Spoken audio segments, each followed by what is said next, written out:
Okay, this is 201, week 7, part 5.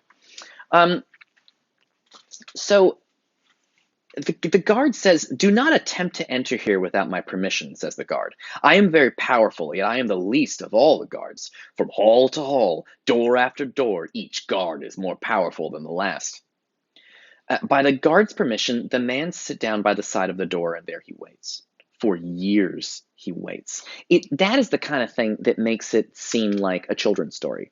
It's slightly magical, in the sense that if you're doing summary, you're gonna end up asking a bunch of questions that aren't helpful. So like someone's gonna be like, "Hey, how did the guy eat? And where did he go to the bathroom? And aren't his friends at home worried about him? Did nobody come to check on him?" Like that. Those are summary style questions that are not going to help you with a story like this. Just like in The Tortoise and the Hare, it would be weird if you were like, how come those animals could talk and they had a civilization? That's not how rabbits really work, right? Like you're kind of missing the point. The rabbits are but you need metaphor. Because once you understand the rabbits are a metaphor for people, then you're like, oh, the reason they have a civilization is because their people have a civilization and the animals are a metaphor for people. Easy. And that's an easy one. But with this one, you got to be like, oh, I see.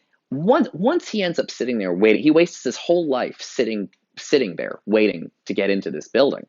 And once he does that, you got to start feeling like, this is a metaphor. I'm in metaphor territory now. Cool. Okay. It's one of those giveaways that, like, when something really unrealistic like that happens, don't be like, this is impossible to summarize. It makes no sense. Be like, I'm in metaphor territory. I'm going to use metaphor to figure this out. And then you're on your way toward dealing. That's how you deal with more difficult stories. You head out into metaphor territory. And that's because that's how they work. There are metaphors in Marvel Comics, etc. But, like, these are yeah, because the X-Men are like a metaphor for outsiders as well. So like there are metaphors in there. It's not like they're not there, but they tend to be lighter, and you don't have to have them to enjoy the movie. Okay, cool. Um, all right. So the guard won't let him in, and the man just sits. He waits there. Um, for years he waits. Everything he has, he gives away in the hope of bribing the guard, who never fails to say to him, "I take what you give me, only so you will not feel you have left something undone." That's irony. That's ironic because he sort of sounds like he's helping. Listen, you're bribing me to get in here. I'm going to take it because I want you to feel like you tried everything. See, that makes it seem like he's being nice to the guy. But if he's taking the bribes, but he's not letting him in, that's not nice at all. That's irony. Because he acts like he's nice. I'm going to take this bribe because I really want you to feel like you tried everything you could. But then he doesn't help him at all, and he's not helpful and does nothing. That's ironic. It's not the way you expect someone who gets a bribe to act. And he's sort of pretending to be nice, but he's not really nice. Okay. Or he's ironically being nice, like, oh, I'm going to be nice to you and take this money, just so you feel like you've done everything. Like, that's not the help that I wanted. The help I wanted was you supposed to let me in.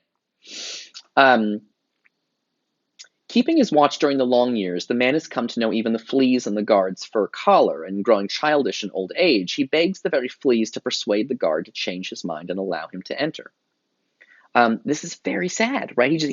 These are his strategies he has a couple of strategies for getting in. Number one, patience. He's going to wait, just going to wait it out. I'm sure you've been in a situation where you didn't know what to do and you waited. Um, this is very common, for example, when you're having trouble at the DMV or with bureaucratic stuff, and they're just like, you have to sit here and wait until your number is called. And there's like, and you want this thing solved now, but it's not going to work in the DMV, or with dealing with your student loan stuff or tuition or getting enrolled at BMCC. You can't just rush up and demand they fix it for you. Like sometimes waiting is your only option, and that's what the guy in the story feels, is that like waiting. That's his idea. He tries a little bit of bribery. That doesn't work at all well. And he tries begging the fleas for help, which is pathetic and sad. Because it's ironic because he thinks the fleas are going to help him. And we know they're not. Irony. And again, it's irony. It's what makes the story sort of sad and sort of funny at the same time. His sight is dimmed, but in the darkness he perceives a radiance streaming immortally from the door of the law. I think this is one of the most important sentences in the story. His eyesight is dimmed, so his eyesight is failing. But he can see light. very brilliant, beautiful light coming out of the door. And he uses the phrase streaming immortally, meaning it's a light that never goes out. So it's not candlelight, it's not battery powered flashlight. It makes it sound, and in the word radiance, which obviously the translator selected this and not Kafka, but the word the phrase radiance streaming immortally from the door of the law is our first sort of suggestion as to what might be in there. Whatever it is, and this is where, now first I'm going to do a metaphor and then I'm going to do an irony. This is kind of combined in the same sentence. Whatever it is that's in there um, feels like it's something of mystical or magical or religious significance, because a light that never goes out is the kind of language we use to describe God and the heavens and true justice on earth and like big concepts like that. If you took 101 Plato stuff.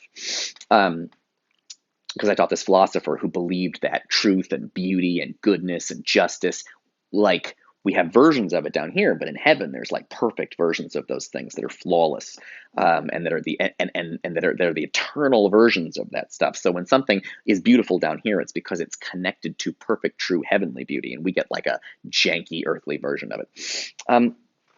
So the light streaming immortally from the law is you want to use that for metaphor. So you don't know what the law is.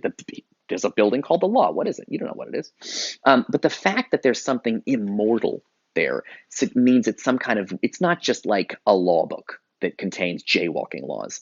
It's the concept of something much bigger. So you might want to think about different kinds of definitions of the word law, but it's something eternal and timeless and big. So this building is a symbol for truths about life.